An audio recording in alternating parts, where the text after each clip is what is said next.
ఓం గణపతయే నమః. ఓం వాస్తు బ్రహ్మణే నమః. ఈ వీడియోలో గ్రామార్వణం గురించి చూద్దాం. గ్రామార్వణం అంటే ఒక చోట నుంచి ఇంకో చోటకి స్థిర నివాసమే వెళ్ళేటప్పుడు అక్కడ ఎలా ఉంటుంది అనేది చాలామందికి సందేహంగా ఉంటుంది. అక్కడ తిండికి బట్టకి మనకు లోటు లేకుండా ఉంటుందా, లేదంటే అక్కడ మనం ఇంకా అప్పులు పాలు అవుతామా, లేదంటే ఉన్నటువంటి ధనాన్ని మొత్తం ఖర్చు పెట్టుకుని ఉంటామా, అది ధనయోగమా లేదంటే రుణయోగమా, ఆ ఊరు మనకి ఏ విధంగా కలిసి వస్తుంది, లేదంటే ఆ పట్టణం ఏ విధంగా మనకు కలిసి వస్తుంది, జీవనోపాధికి ఎటువంటి లోటు లేకుండా ఉంటుందా, ఈ విషయాలన్నీ తెలుసుకోవడానికి వాస్తుశాస్త్రంలో ఈ గ్రామ అర్వణం గురించి తెలియజేశారు.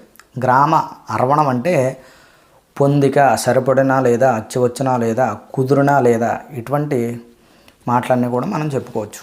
అర్వణం అంటే పొందిక, అక్కడ కలిసి వస్తుందా లేదా.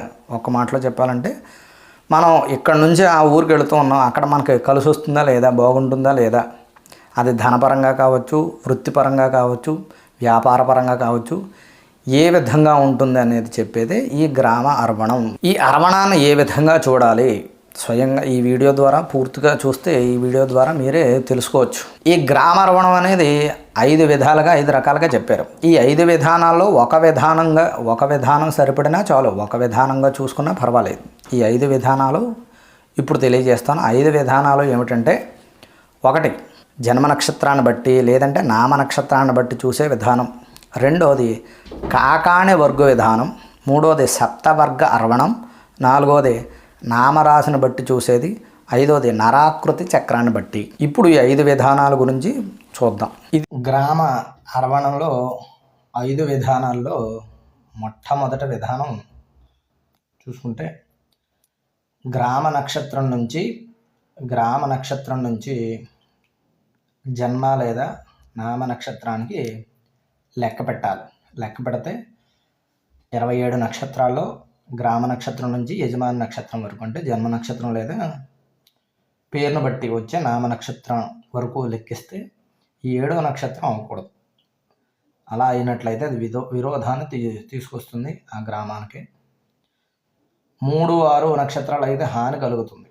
4, 8, 12 ఇవి అయితే రోగాన్ని కలిగిస్తాయి. మిగిలిన నక్షత్రాలు శుభప్రదం, మంచిది.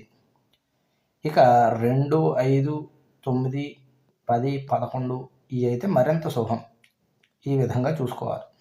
దానికి ఎగ్జాంపుల్ మీకు చూపెడతాను. నరసింహారావు అనే వ్యక్తి కాకినాడ స్థిర నివాసం వెళుతూ ఉన్నాడు. ఆయనకి కాకినాడ పనిచేస్తుందా లేదా అనేది మనం ఇప్పుడు తెలుసుకుందాం. నరసింహారావుకి అనురాధ నక్షత్రం. ఈ పట్టిక చూడండి, ఈ పట్టిక చూస్తే మీకు అర్థమవుతుంది. నరసింహారావుకి అనురాధ నక్షత్రం, కాకినాడకి మృగశిర నక్షత్రం అవుతుంది. గ్రామ నక్షత్రం నుంచి యజమాని నక్షత్రం వరకు కాబట్టి మృగశిర నుంచి అనురాధ వరకు లెక్క పెడితే 13వ నక్షత్రం అవుతుంది. కాబట్టి శుభప్రదం. ఇక్కడ 13 లేదు కదా, 7, 3, 6, 4, 8, 12 అవ్వకూడదు. 2, 5, 9, 10, 11 అయితే మరింత మంచిది. 13వ నక్షత్రం అయింది కాబట్టి మంచిది. అంటే నరసింహారావు అనే వ్యక్తి కాకినాడ వెళ్ళడం మంచిది. ఈ కాకినాడ గ్రామం, కాకినాడ పట్టణం, ఈయనకి యజమానికి ధనప్రదమా రుణప్రదమా ఎలా ఉంటుంది, ఇది కాలామృతం బట్టి మనం చెప్పుకుంటూ ఉన్నాం. ఇది తెలియాలంటే నామాక్షర పట్టిక వర్గు అనేది తెలియాలి. ఇక్కడ చూడండి, నామాక్షర సంఖ్యలు, వర్గులు, ఇది ఒకసారి మీరు పరిశీలన చేస్తే తెలిసిపోద్ది. అంటే మనకు తెలుగు వర్ణమాలలో ఉన్నటువంటి అక్షరాలు ఏవైతే ఉన్నాయో అవన్నీ కూడా సంఖ్యలుగా వేయడం జరిగింది. ఆ నుంచి అమహా వరకు అవర్గుగా, కా నుంచి ఖా నుంచి ఇన్యా వరకు ఉన్నటువంటి కవర్గు రెండో స్థానం, 2వ వర్గుగా, ఇలాగా చా వర్గు, చా నుంచి ఇన్యా వరకు ఉన్నటువంటి చవర్గు అంటే 3వ వర్గుగా, 3వ సంఖ్యగా, అలాగా 8 సంఖ్యలు మీకు ఉంటాయి. అలాగే తెలుగు వర్ణమాలలో ఉన్నటువంటి అక్షరాలన్నీ కూడా 1, 2 ఈ విధంగా వేయడం జరిగింది. ఇక్కడ నరసింహారావుకి 5వ వర్గు అయ్యి తవర్గు 5వ వర్గు, నా అంటే నా అక్షరం 26 అయ్యింది. ఇది గుర్తుపెట్టుకోవాలి. ఇక్కడ కాకినాడకి ఏమైంది, 2 అయ్యి కవర్గ్ అయ్యి 17వ అక్షరం అయ్యింది. ఇప్పుడు చూద్దాం. ఇక్కడ నరసింహారావు కాకినాడ వెళ్ళడం ధనప్రదమా రుణప్రదమా అంటే, నరసింహారావుకి మనకు సంఖ్య ఎంత అయింది, నామాక్షరాలు 36 అయ్యింది. కాకినాడకి 17 అయింది. ధన సంఖ్య ముందు చూసుకుంటే ముందు నరసింహారావుకి సంబంధించి 36 వేసి తర్వాత కాకినాడకి సంబంధించి 17 వేయాలి. దీన్ని 8 చేత భాగించాలి. 8 చేత భాగిస్తే 408 ఇంటూ 452 అంటే 3616.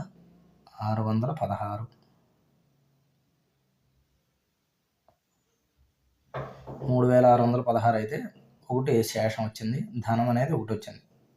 ఇక్కడ రుణ సంఖ్యను తీసుకుంటే ఇది మార్చాలి. ముందు 17 వేసుకుని తర్వాత 36 వేసుకోవాలి. 17, 36 రుణ సంఖ్యకి 8 చేత భాగిస్తే 8 ఇంటూ 217 అంటే 17, 36 ఇక్కడ సరిపోయింది.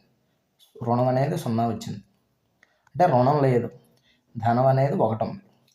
అంటే దీన్ని బట్టి నరసింహారావుకి కాకినాడ అనేది ధనప్రదమే, రుణప్రదం కాదు. ధనం బాగుంటుంది, రుణం అనేది ఏముండదు అనేది ఇక్కడ దీని ద్వారా మనం తెలుసుకోవచ్చు. ఇది ఫస్ట్ విధానం. ఇక రెండో విధానం చూసుకుంటే కాకాణి వర్గ విధానం. దీనివల్ల యజమాని వల్ల గ్రామానికి ఆ పట్టణానికి ఏమైనా ఉపయోగమా, లేదంటే ఆ గ్రామం లేదంటే పట్టణం వల్ల యజమానికి ఉపయోగమా అనేది మనం దీని ద్వారా ఈ కాకాణి వర్గ విధానం ద్వారా చూడొచ్చు. ముందు గ్రామ యజమాని అక్షరం ఏ వర్గులో ఉందో చూసుకోవాలి. మనం ఇందాక అనుకున్నాం కదా, ఇది కాకినాడ కవర్గు అంటే 2, ఈ తవర్గు నరసింహారావు తవర్గు 5ది.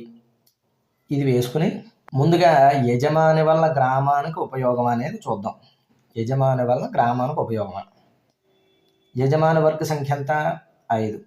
ముందు కాకినాడ యజమాని వల్ల గ్రామానికి ఏమైనా ఉపయోగం అన్నది కాకినాడ వర్గ సంఖ్యను వేసుకుని 2 చేత గుణించాలి. ఎంత అయిందో 4. ఈ 4ని నరసింహారావు ఈ వర్గుకి కలపాలి. ఈ వర్గ సంఖ్య ఎంత 5, ఇది ప్లస్ చేయగా 9. ఈ 9ని 8 చేత భాగించాలి. 8 1 8, శేషం 1. ఇది పక్కన వేసుకోవాలి. ఇప్పుడు రెండోది, గ్రామం నుంచి యజమానికి ఉపయోగమా అంటే కాకినాడ నుంచి నరసింహారావుకి ఉపయోగమా అనేది చూడాలంటే ఇక్కడ నరసింహారావు ఈ వర్గ సంఖ్య 5 వేసుకుని దాని 2 చేత గుణించి ఎంత 10. ఇది కాకినాడ వర్గ సంఖ్యకి కలపాలంటే 2 ఎంత అయింది 12. 12 మరలా 8 చేత భాగించాలి. 8 1 8 అంటే ఇక్కడ 4 వచ్చింది.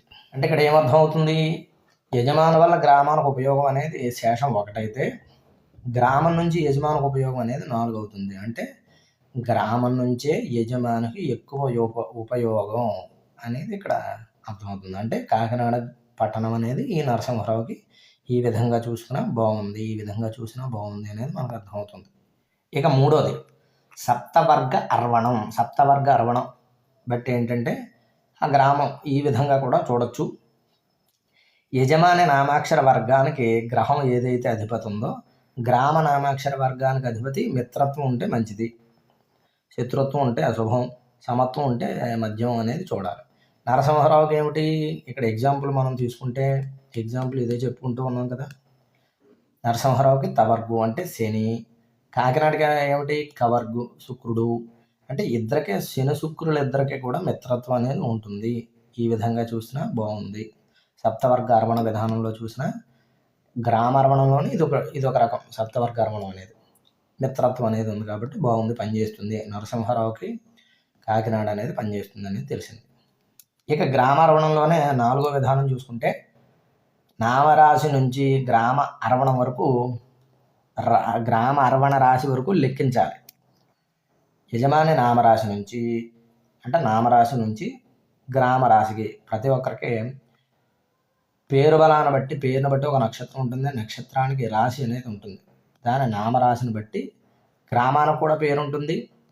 ఆ పేరుకు ఉన్నటువంటి నక్షత్రం రాశిని ముఖ్యంగా చూసుకోవాలి. యజమాని ఎవరైతే ఉన్నారో యజమాని నామరాశి నుంచి గ్రామ రాశికి లెక్కించాలి. 2, 5, 9, 10, 11 ఈ రాశులు అయితే మంచిది. మనకు 12 రాశుల్లో 2, 5, 9, 10, 11 అయితే మంచిది. 4, 8, 12 అయితే ఆ ఊర్లో ఆ యజమానికి ఆదాయం వస్తుంది కానీ ఖర్చు అయిపోతూ ఉంటుంది. 1, 3, 6, 7 అయితే ఇది శత్రుభయాన్ని కలిగిస్తుంది. ఇది అసలు మంచిది కాదు. అంటే యజమాని నామరాశి నుంచి గ్రామ నామరాశికి 1వ రాశి, 3వ రాశి, 6, 7 అవ్వకూడదు. అయితే అది భయాన్ని కలిగిస్తుంది. ఇక 5వది నరాకృతి చక్రఫలం అనేది వాస్తు రత్నావళి అనేటటువంటి గ్రంథంలో చెప్పారు. అంటే ఇది ఎలాగా నక్షత్రాన్ని బట్టి చూడాలి. గ్రామ నక్షత్రం నుంచి యజమాని జన్మ లేదా నామరాశికి నామ నక్షత్రం వరకు లెక్కించాలి. అలా లెక్కిస్తే 1, 5, 1 నుంచి 5 అంటే గ్రామ నక్షత్రం నుంచి యజమాని నక్షత్రం వరకు 1 నుంచి 5 నక్షత్రాలు అయితే ధనలాభం, అది శిరస్సు భాగాన్ని సూచిస్తుంది, ధనలాభం కలిగిస్తుంది. ఇది మంచిది. ముఖ భాగాన్ని సూచించే 6, 7, 8 ఇవి ధనహాన్ని కలిగిస్తాయి. ముఖ భాగం కలిగించే నక్షత్రాలు 6, 7, 8 అవ్వకూడదు. ఇక 9, 10, 11, 12, 13 ఇవి ధనధాన్య ప్రాప్తిని కలిగిస్తే పొట్ట భాగాన్ని సూచిస్తాయి. అంటే గ్రామ నక్షత్రం నుంచి యజమాని నక్షత్రం వరకు 9, 10, 11, 12, 13 అవ్వచ్చు. ఇక పాదాలను సూచించేటటువంటి 14, 15, 16, 17, 18, 19 27 నక్షత్రాలు 14వ నక్షత్రం 15, 16, 17, 18, 19 ఇవి అవ్వకూడదు. స్త్రీ దారిద్ర్యాన్ని కలిగిస్తుంది. ఇక 20వ నక్షత్రం ప్రాణహాని కలిగిస్తుంది. 20వ నక్షత్రం అవ్వకూడదు. గ్రామ నక్షత్రం నుంచి యజమాని మీ నక్షత్రం 27 నక్షత్రాల్లో 21, 21, 22, 23, 24 ఇవి బొడ్డు భాగాన్ని సూచిస్తాయి. ఇది వీపుని సూచిస్తుంది 20 నక్షత్రం. ఇది బొడ్డు భాగాన్ని సూచిస్తాయి 21, 22, 22, 23, 24 ఇవి ఐశ్వర్యాన్ని కలిగిస్తాయి, నాభిస్థానాన్ని సూచిస్తాయి. ఇది మంచిది. 21, 22, 23, 24 అవ్వచ్చు. ఇక 25వ నక్షత్రం గుహ్య భాగాన్ని సూచిస్తుంది. ఇది భయాన్ని పీడన కలిగిస్తుంది. అంటే గ్రామ నక్షత్రం నుంచి మీ యజమాని మీ నక్షత్రం వరకు 25వ నక్షత్రం అవ్వకూడదు. ఇక 26వ నక్షత్రం ఇది సూచిస్తుంది. 26వ నక్షత్రం దుఃఖాన్ని కుడి చేతును సూచిస్తుంది. ఇది మంచిది కాదు. ఇంకా 27వ నక్షత్రం కూడా అవ్వకూడదు. ఇది కూడా ఎడమ చేయిని సూచిస్తుంది. ఇది మంచిది కాదు. ఈ విధంగా నరాకృతి చక్రాన్ని బట్టి, నక్షత్రాన్ని బట్టి చూసే విధానం ఇది, రాశిని బట్టి చూసే విధానం ఇది, వర్గును బట్టి చూసే విధానం ఇది,